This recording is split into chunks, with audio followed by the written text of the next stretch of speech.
People of Verona.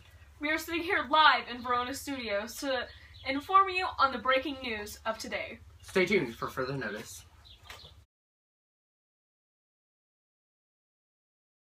It's a dreary and snowy day here in fair Verona. Now here reporting live from the first Capulet and Montague ball is Lindsay and Jenna. Lindsay? Jenna? Reporting live from the streets of Verona. Right where we are standing is where the families and servants from both the Capulets and Montagues got into a street brawl, disrupting the town of Verona of its peacefulness.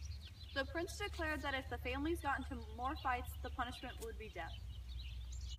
Mr. Town Witness, how do you feel about the Capulets and Montagues constantly fighting? Tell me that. Well, I don't really like this constant fighting because it gets in the way of my peace and quiet time. These people keep fighting and wake me up in the middle of the night. I don't like it at all. That's how I feel about it. Last night was the Capulets' royal ball. Juliet was supposed to meet her groom-to-be, Paris, and dance the night away.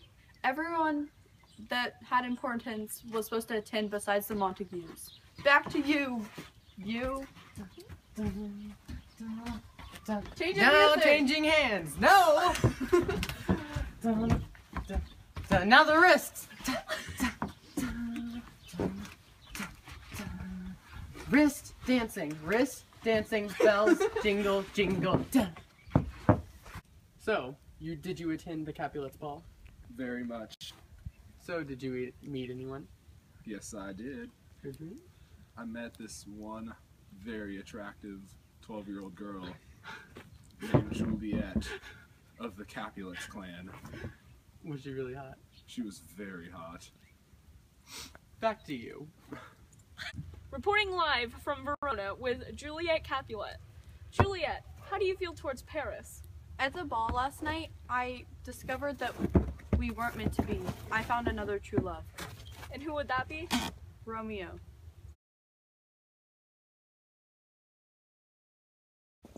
Here I am standing at what seems to be the only remains between the fight of Mercutio and Tybalt.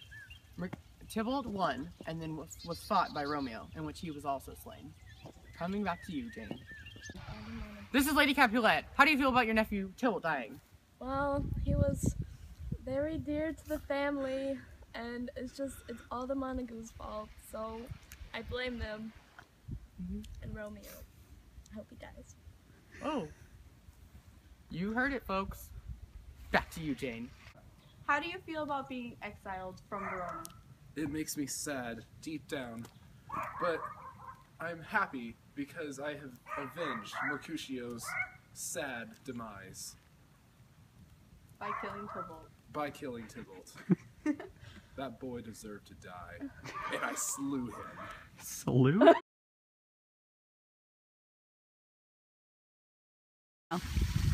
The Montague and Capulet family feud has finally come to a tragic end when both of their kids, Romeo Montague and Juliet Capulet, have both committed suicide in an act of true love. Here we find both Romeo and Juliet's dead bodies awaiting to go into the tomb. This fountain is the memorial that the Montagues and Capulets have set up in memory of their star-crossed love for children. This concludes today's episode of Verona Live. Tune in next time. Goodbye. True. Frozen. Oh, Romeo, where is out thou, Romeo? You totally butchered the line. We have to do it again. The Romeo... Maybe there'll be a Quit running! Done with this project. You heard it hurt. Did you start? This has been the Verona conclusion Live. of Verona Live. That is not true. This is not the conclusion. We can't get up there. Mm-hmm. You missed. Oh, that was a good one. Oh my god. Go on, Lindsay. Do better! Do a huge one. Never come back. Like, we should put it in a blooper section so people aren't gonna be like, why did Jenna start off looking fly but end looking depressed? Like she's gonna commit suicide. Like Juliet.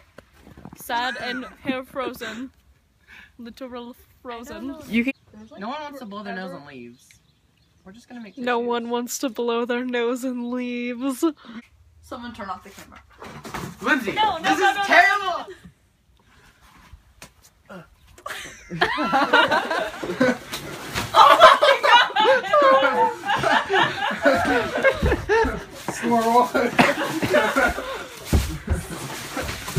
How Romeo and Juliet really settled things. You heard it, her folks.